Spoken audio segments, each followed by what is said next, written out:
আসসালামু আলাইকুম, this is Saidur Rahman from Jamiatul Hanafiya. আজ আমরা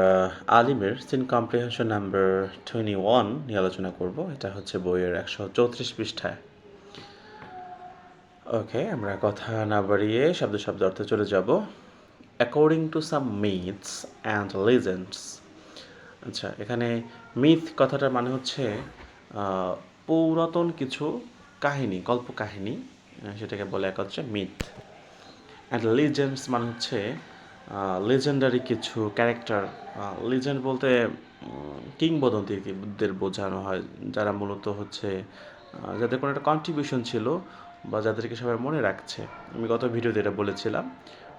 তো বলছে according to some myths and legends মানে হচ্ছে কিছু পুরাতন কল্পকাহিনী বা পুরাতন কিছু কিংবদন্তি অনুসারে গাজী পীর ওয়াজ আ মুসলিম সাইন্ট। গাজী পীর উনি ছিলেন মূলত একজন মুসলমান দরবেশ টাইপের, বা এটাকে কী বলা যায়, সাধক ছিলেন, এ টাইপের কিছু। হুই সাইড, যাকে বলা হতো টু হ্যাভ স্প্রেড ইসলাম, যে তিনি ইসলাম প্রচার করেছেন in the parts of Bengal close two Sundarbans, মানে সুন্দরবনের পাশেই যে বাংলাদেশ আছে, মানে ওই সময় তার বাংলাদেশ ছিল, ওই সময় শুধু বেঙ্গল প্রদেশ ছিল। তো সেই বাংলায় সে ইসলাম প্রচার করেছেন, এভাবে তার নামে একটা সুপরিচিতি আছে। He was credited with many miracles. He was credited মানে তাকে ভূষিত করা হয় বা তাকে অনেকে বলে যে মেনি মিরাকলস, যে তার অনেকগুলো অবদান ছিল, মানে তার অনেক অলৌকিক কিছু ঘটনা ছিল এরকম, বা অলৌকিক কিছু শক্তি ছিল তার, এভাবে তাকে বলা হয়। ফর এক্সাম্পল, উদাহরণস্বরূপ, he could supposedly calm dangerous animals, যে হি সাপোজডলি মানে তাকে মনে করা হয় যে কাম ডেঞ্জারাস অ্যানিমালস, সে ভয়াবহ কিছু প্রাণী, যারা আর কি খুবই ডেঞ্জারাস, যারা খেয়ে ফেলতে পারে, এরকম কিছু প্রাণী ক্যান অ্যান্ড মেক দেম ডোসাইল, এবং তাদেরকে সে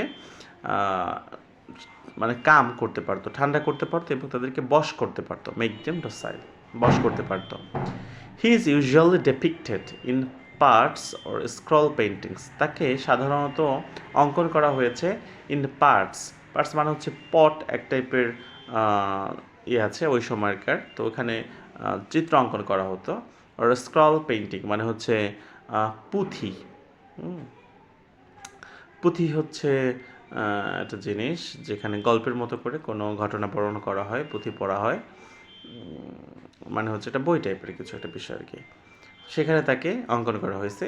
কিভাবে, riding a fierce looking Bengal tiger, যে সে মূলত একটা বাংলা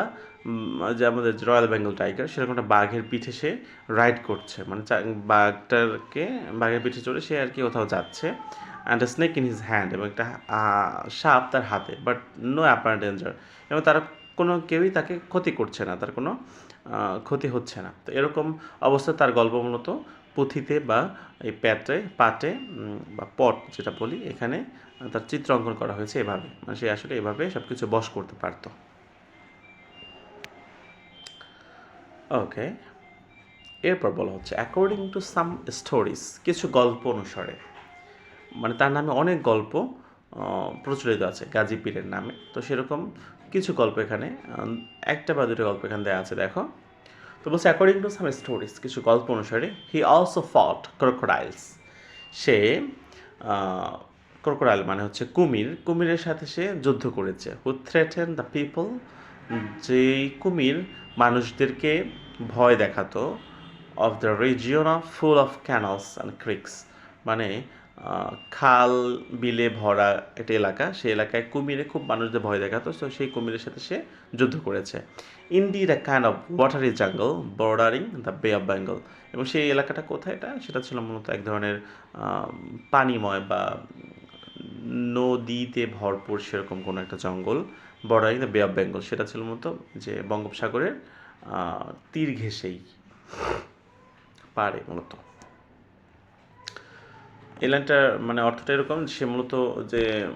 বন্য প্রাণীদের বশ করতো তা না, পানির যে প্রাণী কুমির সেটাকে সে বশ করতে পারে, সেটা সে যুদ্ধ পর্যন্ত করেছে, তার মানে তার অ্যাবিলিটি ছিল, সেরকম সক্ষমতা ছিল। তো বলছে because of his alert and vigilant presence,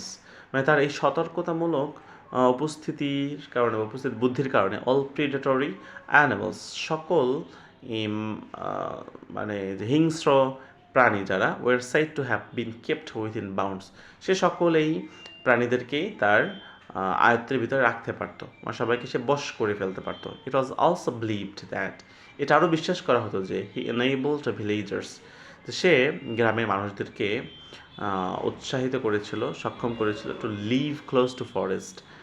যে তারা জঙ্গলের কাছে বাস করবে সেই ব্যাপারে সে তাদেরকে সক্ষম করে তুলেছিল আর জঙ্গলস এবং জঙ্গলের পাশে তারা বাস করবে অ্যান্ড কালটিভেট দ্য ল্যান্ডস এবং তারা তাদের ভূমি চাষাবাদ করবে গ্রামের মানে জঙ্গলের পাশে যে আবাদি ভূমি থাকে বা খালি ভূমি থাকে সেগুলোই তারা চাষাবাদ করবে এইটাই উদ্বুদ্ধ করেছিল কে এই গাজীপীর Consequently, ফলস্বরূপ people of these regions would pray to him for protection. তো এই কারণে কি হলো ওই এলাকার যে মানুষজন ছিল ওটা প্রে টু হিম তারা তার কাছে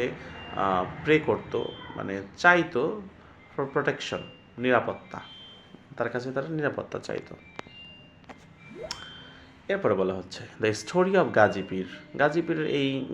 গল্পটি হ্যাজ বিন প্রিজার্ভড এটা সংরক্ষিত আছে ইন ফক লিটারেচার লোকসাহিত্যে অ্যাজ ওয়েল অ্যাজ আর্ট এবং আর্টেও বা শিল্পেও এটা লিপিবদ্ধ আছে has been performed in indigenous theatre এবং এটা দেশীয় বা নিজস্ব যে থিয়েটার বা থিয়েটার বলতে হচ্ছে যেখানে কোনো কিছু পারফর্ম করা হয় সেখানে পারফর্ম করা হয় এই নিজস্ব বা গ্রামে অঞ্চলের যেই থিয়েটারগুলো বা চলচ্চিত্র যেখানে দেখানো হয় সিনেমা হল বা এই টাইপের কিছু সেসব জায়গায় মূলত এই গাজীপীরের ঘটনাগুলো পারফর্ম করা হয় মূলত এখানে সিনেমা হল বোঝানো হয় নাই এটা মূলত গ্রামেগঞ্জে অনেক জায়গায় দেখবা যে ওরস হয় বা কিছু এরকমের মাহফিল না ওরস টাইপের যেখানে কিছু অভিনয় করা হয় এটা কুসংস্কার টাইপের পর্যায়ে তারা নিয়ে গেছে এটাকে মূলত ভক্তি করতে করতে সেই লেভেলে নিয়ে গেছে তো সেখানে মূলত তার এই যে ঘটনাগুলো সেগুলোকে পারফর্ম করা হয় বা নাটকের মতো করে পারফর্ম করা হয় মানুষজন আসে দেখে নাটকের মতো করে some Gazirpat scrolls are part of the collection of British Museum মানে ব্রিটিশ মিউজিয়াম বা ব্রিটিশ জাদুঘর যেটা সেখানে এই গাজীপীরের কিছু গল্প ব্রিটিশ মিউজিয়ামের অংশ হিসাবে সংরক্ষিত আছে এটা বলা হয়েছে সো এটা ছিল সেন কম্প্রিহেনশন নাম্বার 21 ইনশাআল্লাহ উইল মিট সুন উইথ সেন কম্প্রিহেনশন 22 টিল দেন আল্লাহ হাফেজ আসসালামু আলাইকুম